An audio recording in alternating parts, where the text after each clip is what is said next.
Il a fait des choses tellement extraordinaires. Ah.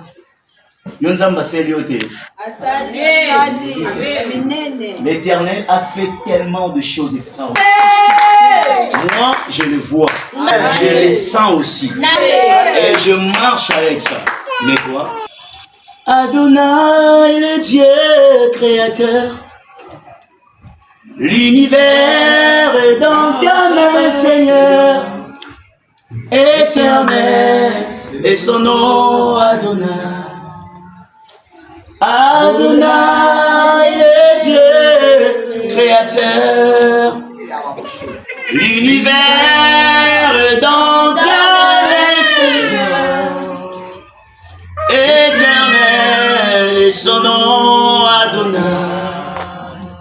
Nos mains sont levées, nous t'élever, t'adorer, et t'es célébré, Adonai. Luc chapitre 2. Luc chapitre 2. Versets 36 à 38. J'ai le nom de Jésus. Amen. Il y avait aussi une prophétesse, Anne, fille de Phanuel, de la tribu d'Azer. Elle était très âgée dans sa jeunesse. Elle avait été mariée pendant 7 ans. Puis, elle était devenue veuve et avait vécu seulement jusqu'à 84 ans. Amen. Elle ne quittait jamais le temple où elle servait Dieu, nuit et jour, par le jeûne et la prière. Amen. Elle arriva elle aussi au même moment, elle louait Dieu et parlait de l'enfant à tous ceux qui attendaient que Dieu délivre Jérusalem. Amen. Toute la semaine, on a parlé de ce passage. Nous voyons une prophétesse, Anne. Il s'était marié, son mari. Mais après le mariage, elle a vécu que 7 ans. Et le mari était mort. Mais c'est ce qui m'étonne dans ce passage. La Bible dit qu'elle avait totalisé 84 ans. Ce n'est pas à l'âge de 84 ans que Anne a commencé à jeûner et à prier. Quand la Bible parle de 84 ans, ça marque la constance de Anne. La persévérance. Quand on dit 84 ans, on enlève 7 ans. Ça va donner combien? Ça va donner 7 ans. 7 ans.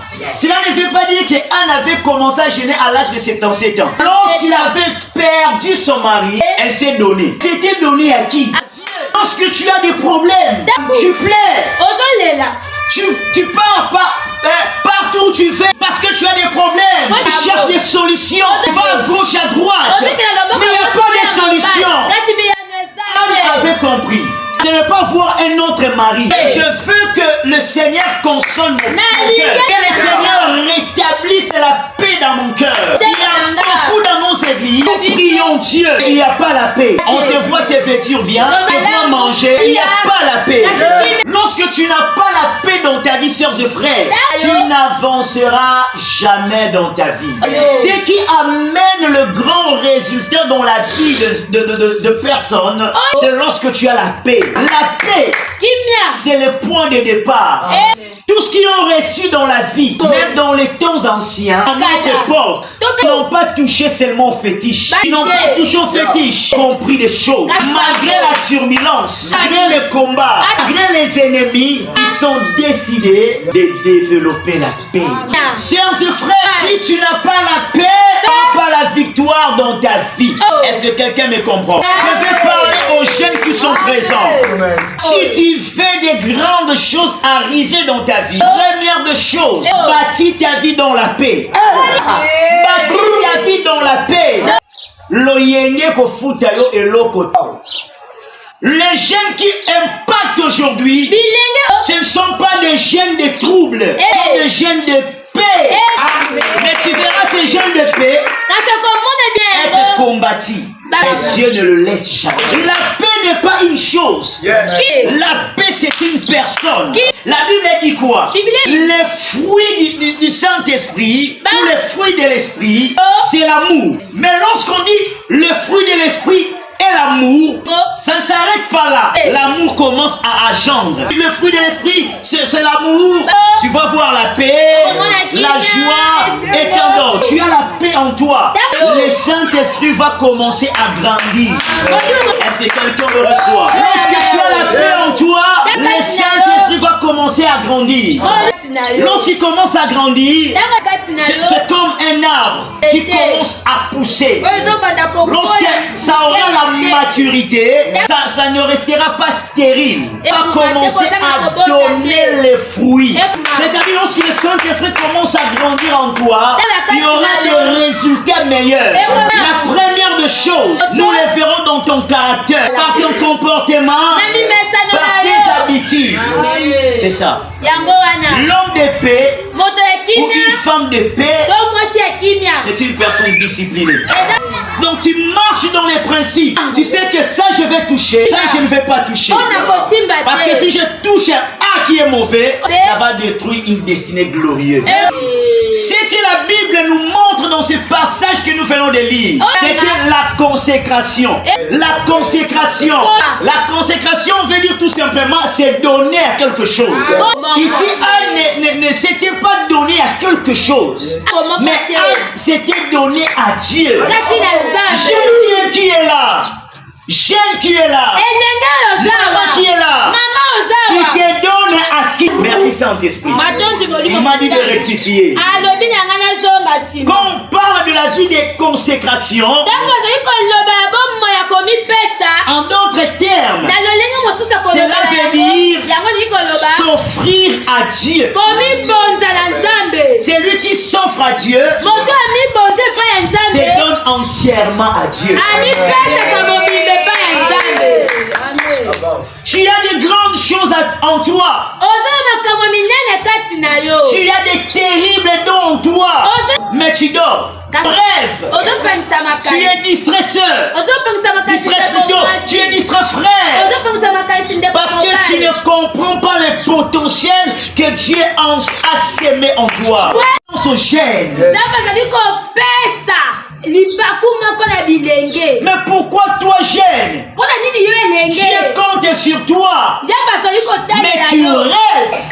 Maman qui est là, Dieu compte sur toi. Mais tu rêves. Papa, même toi qui me suis de loin, même toi qui me suivras en ligne, Dieu compte tellement sur toi. Il y a des choses tellement merveilleuses en toi. Je vais toucher le monde avec toi. Écoute-moi, mais c'est ce qui te manque. C'est le carburant. C'est le carburant qui te manque. Est-ce que tu connais ces carburants? C'est la présence de Dieu. L'onction est en toi. Mais c'est ralenti. Il y a la froideur. Tu dois être réchauffé. Ce matin, sois réchauffé. Ce matin, sois enflammé. Ce matin, sois animé. Jésus-Christ. Ne quittez pas les temples. C'est-à-dire, lorsque la présence de Dieu vit en nous, c'est l'une des manières de dire ne nous laisse pas seuls. Ne nous laisse pas seuls. Ne nous laisse pas seuls. Marche avec nous. Lorsque Moïse a vu le combat, la marche était longue. Il a dit à Dieu qu'il te plaise. Toi-même, tu marches avec nous. Lorsque Dieu marche avec toi, maman qui est là, papa, tu es plus fort. Tu es plus heureux. Parce qu'il n'y aura aucun ennemi qui va te transporter. Tu seras tellement fort et victorieux. Sois victorieux au nom de Jésus. Amen. Je te déclare victorieux. Je te déclare victorieux. Je te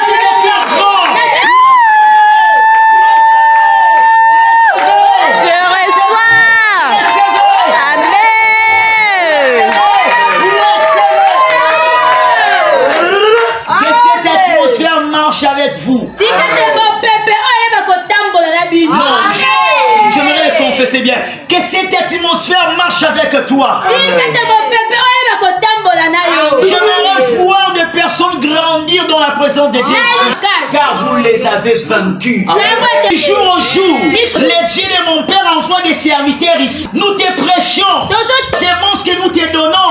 Mais c'est Dieu lui-même qui enverra la pluie. Pour que la pluie arrive.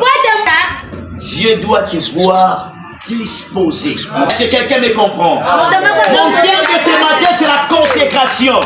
Quand tu te donnes totalement à Dieu, tu deviens fou pour Dieu. Les gens ne te comprendront plus jamais.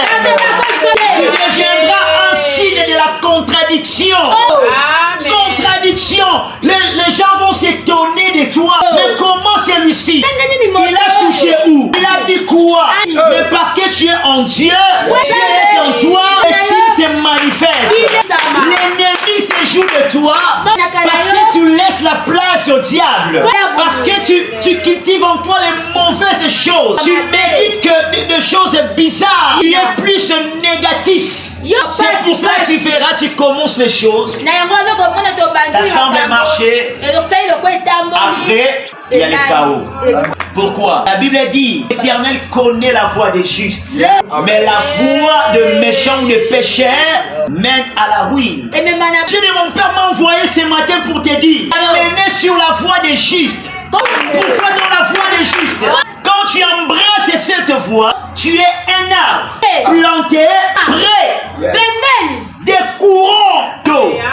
Est-ce que quelqu'un me comprend? Un arbre planté prend un courant d'eau, ne sèche pas. Ma prière ce matin, pour toi, que tu ne sèches jamais. Que ta vie fleurisse au nom de Jésus. Que tu montes, que tu brilles. Que les choses changent dans ta vie. C'est une saison de personnes au cœur pur. Au cœur pur. La consécration de Anne l'a amené, première des choses, de ne pas quitter le temple, c'est-à-dire de rester dans la présence de Dieu. Tu peux aller lire à la maison. Somme chapitre 84, verset 11. David est en train de déclarer, mieux vaut un jour dans tes parvis que 1000 ailleurs. Est-ce que quelqu'un désire la présence de Dieu ici? Il y a des amoureux de la présence de Dieu. Quand la Bible dit elle ne quittait pas les temples, aujourd'hui, pour nous, cela ne veut pas dire venir chaque jour à l'église. Dans nos maisons, nous devons vivre la présence de Dieu. L'authentique présence de Dieu ne veut pas dire vivre à l'église, mais c'est vivre dans sa maison. Lorsque nous vivons la présence de Dieu dans nos maisons, alors lorsque nous nous rencontrerons ainsi, ou ici, il y aura une autre ébullition. Il y aura un autre vent. Le ciel restera ouvert. Les miracles se produiront. Parce que Dieu sévit. Que Dieu sévit. Pour nous étant qu'enfants de Dieu, la présence de Dieu ne doit pas être un slogan. Mais ça doit être une vie. Lorsque je vois Maman Street, je l'appelle Maman Street, je vois la présence de Dieu. Le nom d'Astrid devient la présence de Dieu. On ne peut pas voir un père qui est rempli pleinement de la présence de Dieu, mais les enfants être remplis de la présence de Dieu, mais ça ne peut jamais se faire. Si notre père nous est rempli de la présence de Dieu, nous tous ici nous devons être affectés. Si les autres sont affectés, mais pourquoi toi tu n'es pas affecté? Il y a autre chose dans le cœur. On ne peut jamais avoir un père chaud et les enfants sont froids. C'est autre chose. C'est autre chose. Ce matin, j'ouvre le ciel pour toi. Que la présence de Dieu ancre ton cœur. Que la présence de Dieu soit une marque déposée. Que ce matin, je grave en toi la présence.